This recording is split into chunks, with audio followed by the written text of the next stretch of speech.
Right, well, good morning everybody, and welcome back to another Monday morning.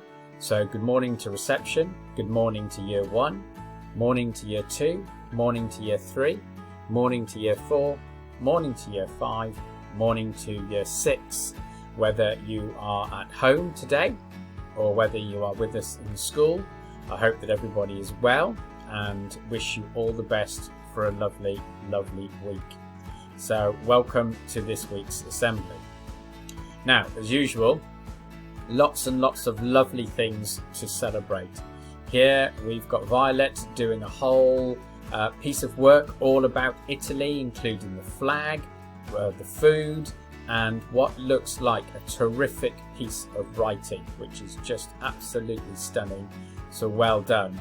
We've also got this wonderful picture here from Abdullah in 3H, who won the Western Fable Library Design by doing a character competition from Beatrix Potter's Peter Rabbit. And that drawing, I have to say, shows an absolute talent for art, so well done.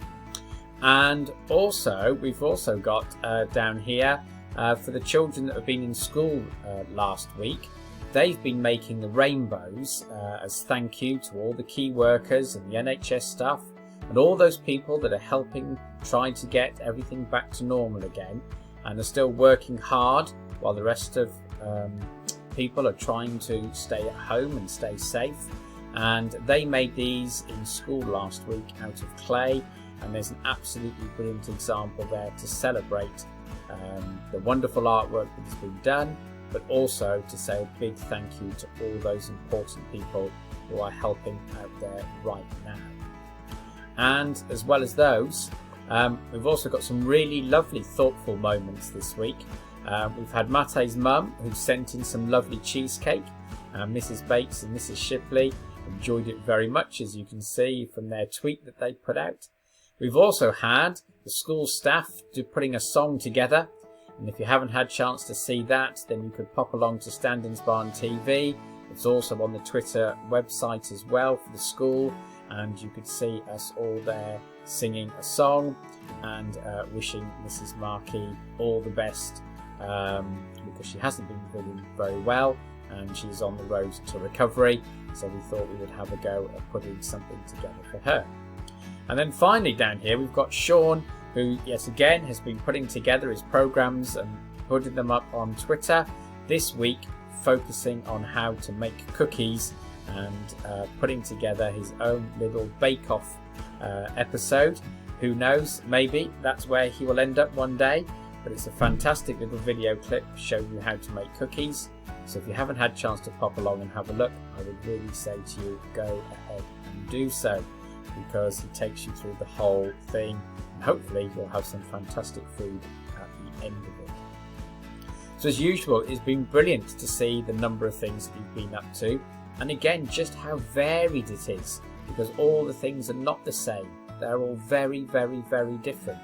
And I think it's really important at this time we get to see how thoughtful the people are in our school community, and just how much time they will take out to think of others and to do things that show us being in a kind and a very nice, thoughtful way of being.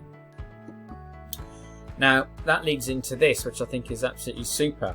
Not a piece of work or a piece of schoolwork or anything that's been put out, but here we have Kieran 5H, who has done that wonderful thing of putting together a whole cinema evening.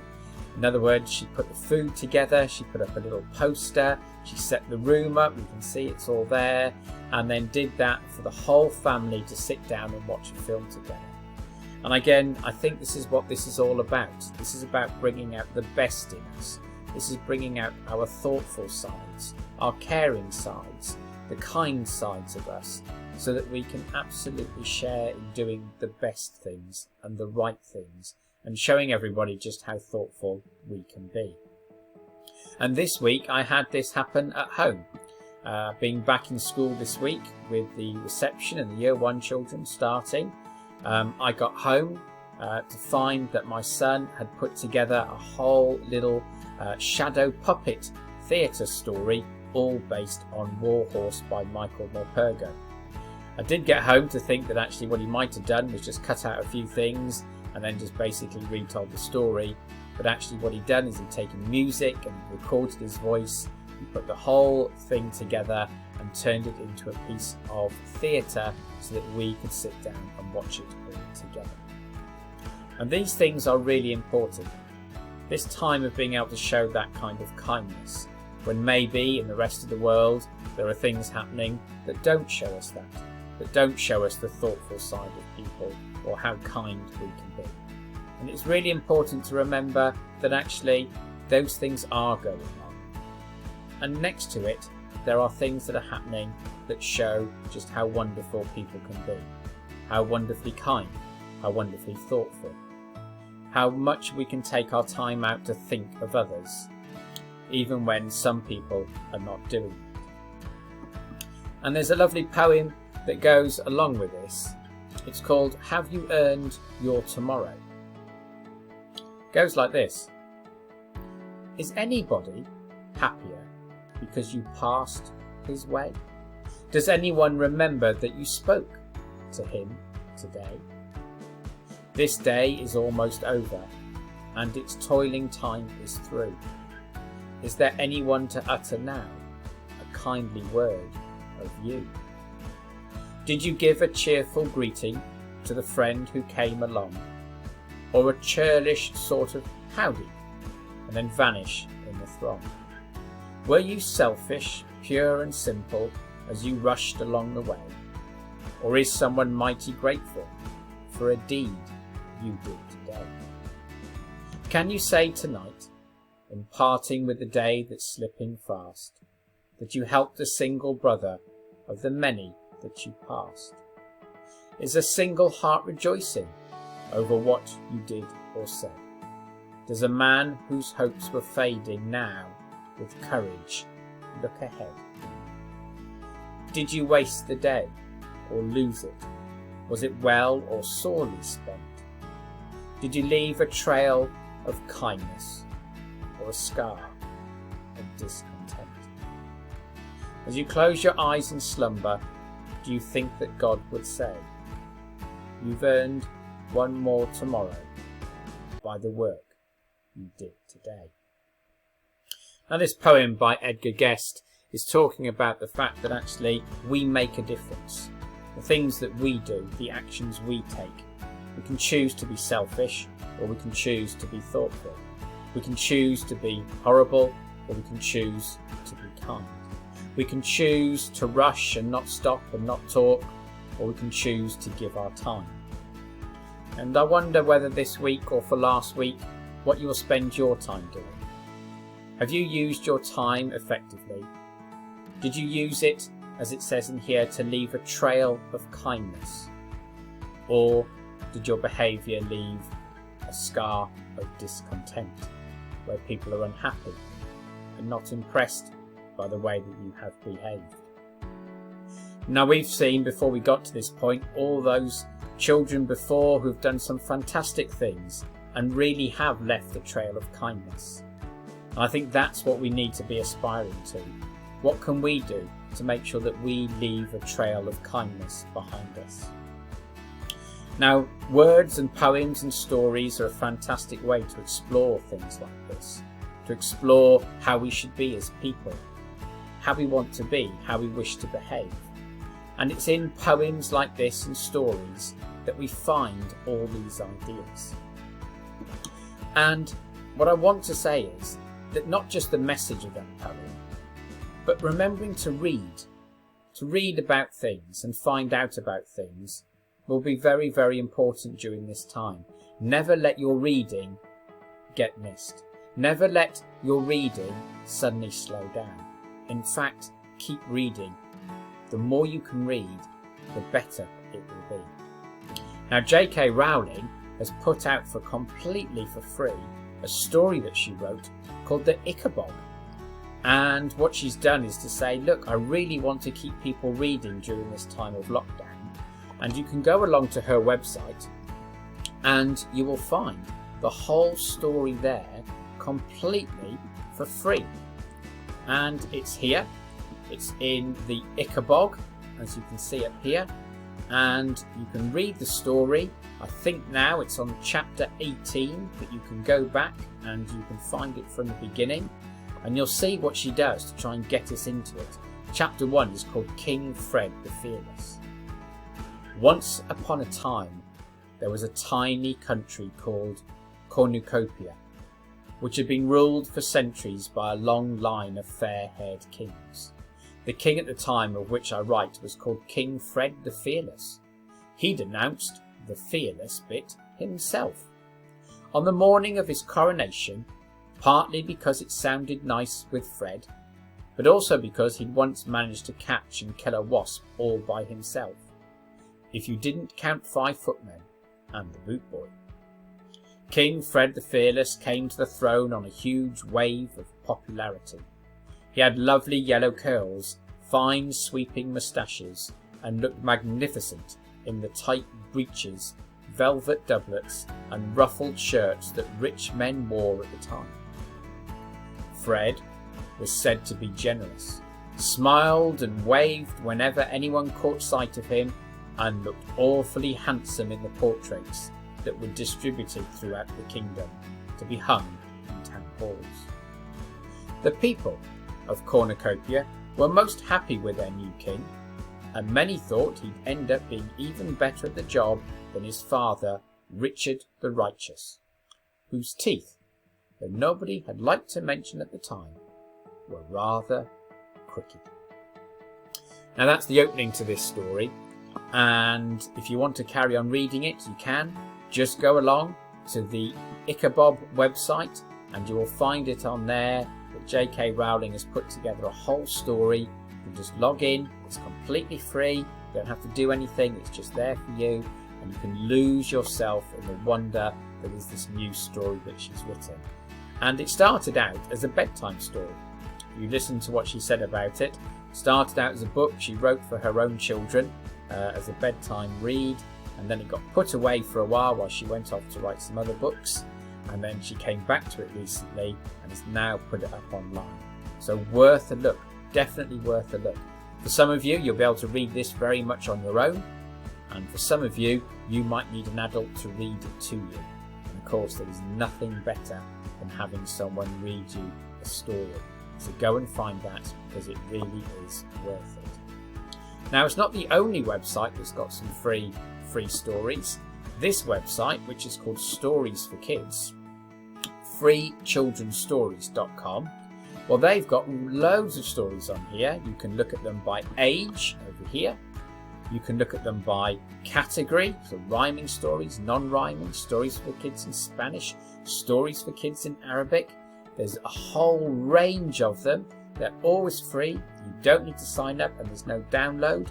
You can literally just click in here and it will take you to a whole range of different stories. And you can see here, I've got one here. Look, The Atrocious Fairy Tale, The Great Hill, The Journey of the Noble Narble, Who Let You In My Book. And they're all free, all online, and you can get hold of them and you can have a go at reading those. It's a fantastic way of getting lost in a book or a story. Now, it's not just J.K. Rowling that's put out free books. This man, a wonderful poet called Michael Rosen, he has put up a lot of his poems onto YouTube. So they're poems that he's written, and then he's actually reading them and recorded his reading of them. Again, they are absolutely all free and definitely worth a listen. So if you really enjoy poetry, especially funny poetry, his is definitely worth a visit to. So pop along to YouTube, just put in Michael Rosen, and you'll find lots and lots and lots of his poems, which are just a joy and a delight to listen to. So pop along and have a listen. Now, we know that reading is really important because we know that it improves our knowledge of words, what we call our vocabulary. It helps us with our memory. It's good for our memory. It makes it work better. It improves our knowledge. It helps you focus and concentrate. It helps you to be a better writer. And also, it creates empathy in you to help and understand other people. And what it does do is this lovely phrase here at the bottom where it says, reading gives us a place to go when we have to stay where we are. And right now, having to stay where we are is the main important focus. And actually, books give us a chance to escape that, to take us places that we never thought of, to explore things that are in our heads and our imaginations, to understand how other people feel and think, and what makes a character do one thing and a different character do something else. Books are an absolute joy, and if you use your time for nothing else, then definitely use your time to read. Definitely use your time to build up your imagination. Definitely use your time to lose yourself in a good piece of poetry or a good book. And Michael Rosen, who I just talked about, does that in one of his poems. And he has a page that you can go to where he's recorded some of those that you can see on YouTube, but also here he just says the poem without actually recording the video. And this one that he recorded is called The Book, and it says everything we need to know about why we should read a good book. The Book. I opened a book and a hand fell out. I turned a page and heard a shout. I'm lost in a wood, my mother's no good. I couldn't bear to look, so I closed the book. But the girl called out, don't leave me here, I need you to help me. I was cold with fear, so the book stayed shut. I put it back on the shelf, put it out of my mind, but then it opened itself. Right there in front of me, it opened up wide, and I heard a voice say, come inside. The hand that fell out jumped back in the book. The girl inside gave me a long, cool look, and before I knew it, I was in that wood, running and running as fast as I could, running and running as fast as I could, running and running as fast as I could.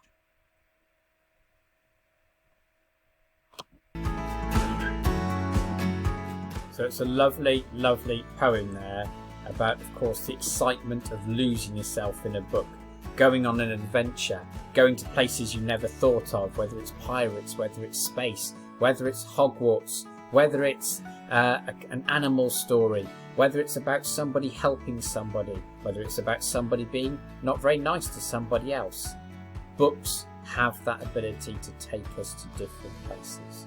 So please keep reading, and please let us know what you've been up to, which books you've been following, which books you've been reading. Maybe a new one, maybe you've gone back to old ones. Whatever it is, let us know about it.